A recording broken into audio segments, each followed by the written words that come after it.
다들 EBS 공부, 문학 열심히 공부하십니다. 근데 아는 작품이 그대로 시험에 출제됐는데도 20분 컷 진짜 하신 적 있으세요? 기존의 EBS 문제집 풀고 다시 풀고 암기하고 그런 방식으로 공부해 오셨다면 공부 방식을 한번 바꿔보세요. 자기 전에 30분씩만 투자하면 진짜 문학 20분 컷 가능해질 수 있습니다. 왜 EBS에서 공부한 작품이 나왔는데도 시간이 오래 걸렸는지 시험장을 한번 떠올려 봅시다. 연계 작품이 대강의 심상이나 주제의식 정도는 떠올리죠. 그래서 빠르게 읽고 문제로 넘어가요. 그랬더니 이렇게도 올 수 있나? 다시 작품 가서 독해하고 선택지로 돌아옵니다. 난 알고 있다고 생각했는데 생각보다 디테일한 것들을 물어봐요. 소설도 마찬가지. 친숙하긴 한데 구체적인 인물이나 사실관계의 독해는 조금 뿌옇게 읽혀요. 이게 친숙하고 본 것 같은 느낌이 드는 잔상 독해의 상태입니다. 이러고 문제 가잖아요? 신기하게 내가 뭉개고 넘어간 부분을 집요하게 물어봅니다. 지문 왔다 갔다 하다가 시간이 막 촉박하니까 결국 내가 느낀 느낌으로 문제를 풀게 됩니다. 잔상으로 풀게 되는 거예요. 꼭 이럴 때 선지 두 개가 헷갈리죠. 그러다 고민하다 20분 컷이 뭐예요? 시험에서 컷 당하지. 그런데 만약에 시에 상황이 정확히 파악되고 내면에 공감이 되는 거야. 선명하게 심상이 그려지고 말 그대로 감상이 돼. 소설 읽는데도 인물관계가 되게 뚜렷하고 사실관계도 정확하게 또박또박 독해가 된다고 쳐봅시다. 잔상 독해가 아니라 제대로 된 표상 독해가 되면 문제 갔을 때 답도 확실하고 정확하고 신속하게 찍어낼 수 있을 겁니다. 그렇게 했을 때 문학 20분 컷이 나옵니다. 그러려면 어떻게 공부해야 되는데? EBS를 단지 암기하고 그냥 문제 반복해서 풀고 그게 아니라 제대로 감상하는 공부를 하셔야 돼요. 흔히 EBS 연계 작품도 비연계 작품, 수능에 출제되는 작품 독해하듯이 독해하는 연습하고 공부하라고 얘기를 많이 합니다. 수능 작품 독해 방법으로 공부하라는 겁니다. 그런데 처음 보는 비연계 작품은 그렇게 독해하라는 것에 저는 동의합니다. 그런데 EBS 연계 작품은 다르죠? 시험 전에 충분히 이해하고 감상해낼 수 있습니다. 왜 처음 보는 작품처럼 공부하고 독해해야 됩니까? 연계 작품만큼은 깊이 있게 충분히 과할 정도로 이해해 놓고 감상을 반복해야 시험장에서 선명한 표상으로 좀 떠오릅니다. 그럼 감상하려면 어떤 식으로 공부해야 되는데, 오늘은 이번 수능 완성에 수록된 서정주의 자화상이라는 작품을 예시 삼아서 설명해 가면서 한번 공감시켜보고 이해시켜 드리도록 하겠습니다. 일단 첫 번째 단계,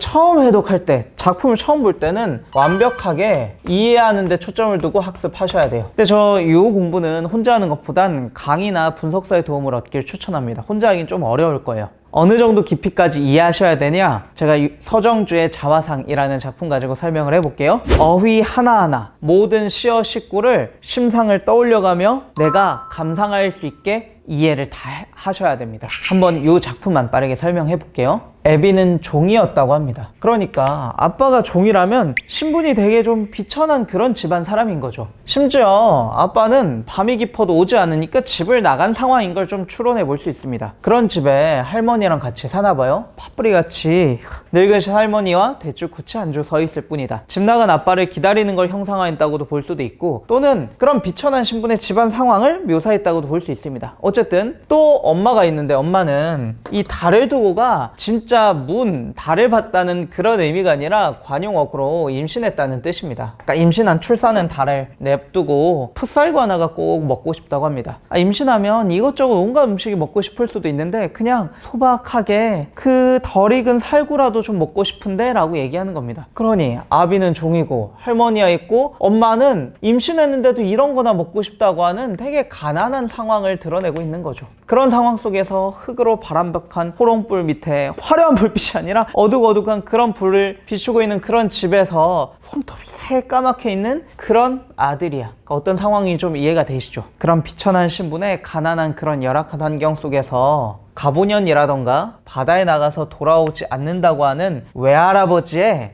숱 많은 머리털과 커다란 눈이 화자는 닮았다고 합니다. 외할아버지의 이 어떤 모습인데 보시면 가보년에 일어났던 게 동학 농민운동을 표현하려고 했던 겁니다. 그러니까 동학 농민운동에 대해서 자세히는 잘 모르더라도 기존의 사회 체제를 뒤집어 엎자고 들고 일어났던 운동이죠. 그러니까 할아버지는 자신의 집안이나 상황이나 이런 걸, 불합리한 걸 그대로 수용하는 것 같아. 좀 저항하는 것 같아. 약간 저항적인 모습이 있는 그런 외할아버지인데 바다에 나가서도 그냥 돌아오지 않아. 뭔가 잡고 돌아오던 그런 저항적인 모습의 외할아버지의 모습을 나는 닮았대. 그러니까 나도 어떤 사람인 거야? 좀 저항적인 기질이 있는 그런 화자인 거야. 되셨죠? 23해 동안 화자를 키운 건 파라리 80%가 바람이 날 키웠어. 흔히 풍파라고 하죠. 그러니까 온갖 시련을 겪으면서 또는 고난을 겪으면서 그렇게 나는 살아왔다는 겁니다. 왜? 나의 상황이 이렇잖아. 가난하고 아빠가 집 나갔고 뭐 이런 집안에 할아버지. 근데 나는 좀 저항적인 성격을 지녔어. 그러니까 그렇게 살다 보니 세상은 가도 가도 부끄럽기만 하더라. 이런 세상이 당연히 좋게 느껴질 수가 없죠. 되셨죠? 근데 봐봐. 어떤 사람들은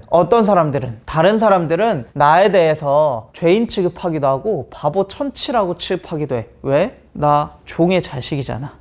그치? 또 동학 농민운동에 참가했던 그런 할아버지의 자손이잖아. 그러니까 죄인 취급하기도 하고 천치로 보는데 나는 좀 어떤 캐릭터야? 저항적인 기질이 있는 사람이죠. 그러니까 나는 아무것도 뉘우치지 않으련다. 내가 잘못한 게 뭔데? 나의 태도죠. 나 되게 당당하게 살아갈 거야. 그러니까 이걸 흔히 극복의지라고 하기도 하는데 이게 진짜 말 그대로 이해가 되시면 좋을 것 같아요. 나 이런 집안에 이런 사람이거든. 이렇게 자라왔지만 이런 취급을 받아도 나 절대 뉘우치지 않을 거야. 그리고 살아갈 거야. 어떻게? 찬란히 트여오는 어느 아침에도 이게 막 광복의 의미 이런 느낌이 아니라 좋은 상황이 오더라도 나 지금 안 좋은 상황이잖아. 좋은 상황이 오더라도 나는 항상 그냥 마냥 좋아하고 막 이런 사람이 아니라 이마 위에 얹힌 시의 이슬에는 이마 위에 얹힌 시의 이슬, 이 시의 화자. 사실 직업이 뭐야? 시인이죠. 이 시를 쓴 사람은. 나는 어떤 좋은 상황이라도 항상 시를 쓸 때 몇 방울의 피가 언제나 섞여 있어? 항상 고뇌하면서 그렇게 시를 쓰면서 치열하게 살아갈 거야. 혹은 볕이거나 그늘이거나 그러니까 뙤양볕이든 또는 햇빛이 비추지 않는 그늘이든 어떤 힘든 상황 속에서도 나는 혓바닥을 늘어뜨리면서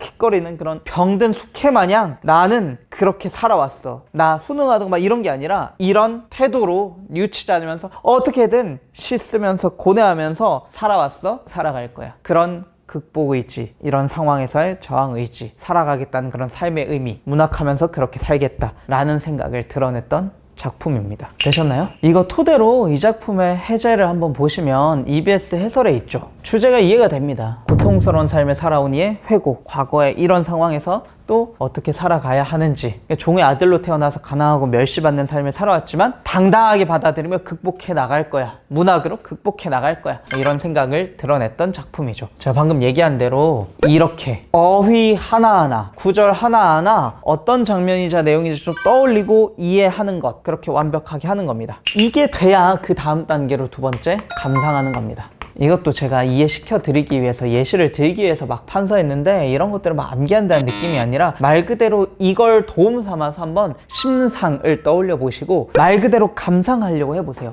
생각해봐. 공감하려고 해봐. 종의 집안이야. 할머니 있고 엄마는 이게 가난한 상황에서 살구나 먹고 싶다고 하는 그런 가난한 삶을 살았다. 나도 떼껴 있고 그런 삶을 살았다. 근데 나는 그 할아버지의 저항적인 그런 모습을 좀 닮았대. 사람들이 다 무시해도 나는 절대 뉘우치지 않을 거야. 내가 뭘 잘못했는데. 어떤 상황이 오든 나는 항상 고뇌하면서 제대로 내 삶의 의미, 문학하는 의미를 가지고 시를 쓰면서 지금까지 살아왔고 그렇게 살아갈 거야. 이런 생각입니다. 이렇게 할 수 있어야 돼요.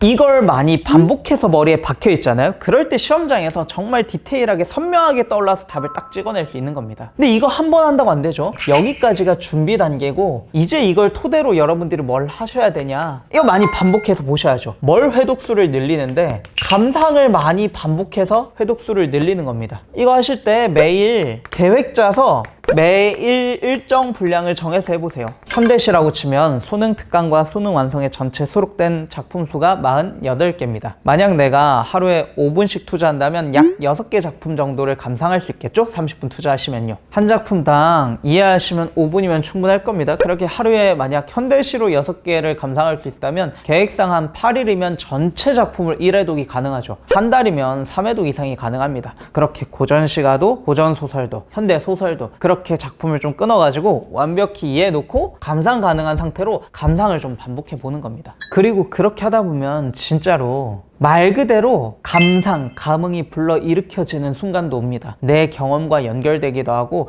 진짜 이 작품 속의 인물의 내면에 공감이 좀 될 때가 있습니다. 성찰되는 순간, 뭔가 깨닫거나 나의 경험과 연결되는 순간. 원래 그게 문학입니다. 그러니까 단지 기계적으로 막 암기하고 문제 다시 풀고 이런 것보다 말 그대로 감상하려고 노력해 보세요. 그걸 반복해 보세요. 그럴 때 시험장에서 잔상만 남아서 봤던 것 같은데 그냥 친숙함만 있는 게 아니라 진짜 정답률이랑 시간을 세이브할 수 있는 그런 상태로 만들어지실 겁니다. 복잡한 머릿속을 clean up. 헷갈렸던 문제들을 clean up. 이제부턴 국어가 제일 쉬워져. 자신 있게 만점을 향해